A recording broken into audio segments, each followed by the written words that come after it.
Thank you. Joined alongside Craig Button as well as Mark Denis. So the Medicine Hat Tigers scratched out a win over the Moncton Wildcats to remain perfect here at this 105th Memorial Cup. Welcome to the team, Mark. I know you're happy to be here.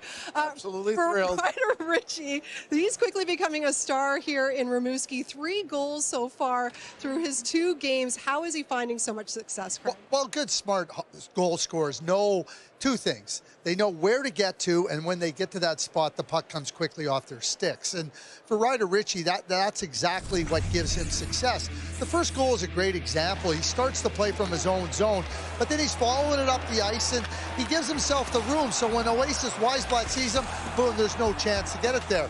And then later on the power play, Mark, I mean, he shows up right in here. It's a timing play, but he just buries it right over the shoulder, quickly off his stick. Goaltender really never has a chance to get a look at it. He's not just a shooter. He uses his smarts, his timing is perfect, and he makes an impact.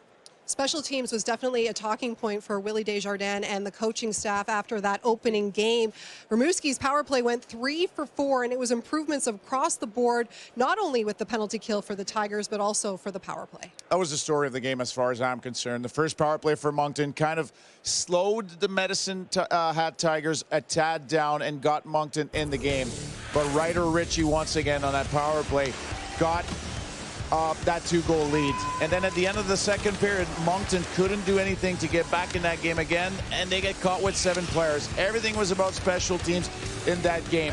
It got the Medicine Hat Tigers a lot of momentum, took a lot of wind out of the Moncton sail, and ended up costing them greatly. You know what was interesting? Willie Desjardins told you this morning that they have to work on the penalty kill. And there was times on different units where he used 3 defensemen. He used Wu, Molendyke, and Väisänen, which switches things up.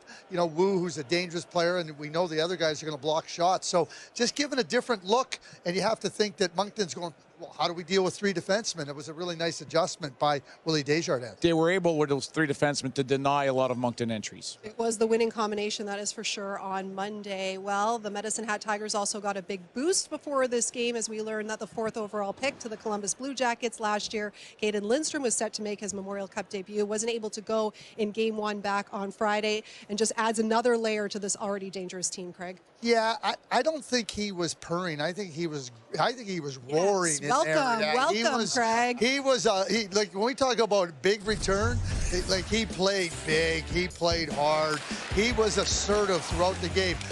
One thing, I've watched Caden for a long time. One thing I know about Caden, whatever he has, he's going to give you a full whatever that is. And I don't think there was any question. He could have had 2 or 3 goals in this game. He set up plays, but he was a beast. A cat doesn't have a wingspan, but Caden Lindstrom definitely does, and he used it really well to shield opponents, to protect the puck, to be a screen, and make Matt Sissoko life tough in front of the net. What I really like about his presence tonight, he was engaged, he was involved, and he's now ready for the knockout stage. Oh, yeah. Well done, gentlemen. We have to comment on Craig Button's tie. The Medicine Hat Tigers tie comes through once again. We've got 2 very big round-robin games coming up here in Rimouski. As for Moncton, obviously not how they were hoping this Memorial Cup would go. They have not lost 3 games in a row all season, and they'll look to avoid that on Wednesday against the hosts.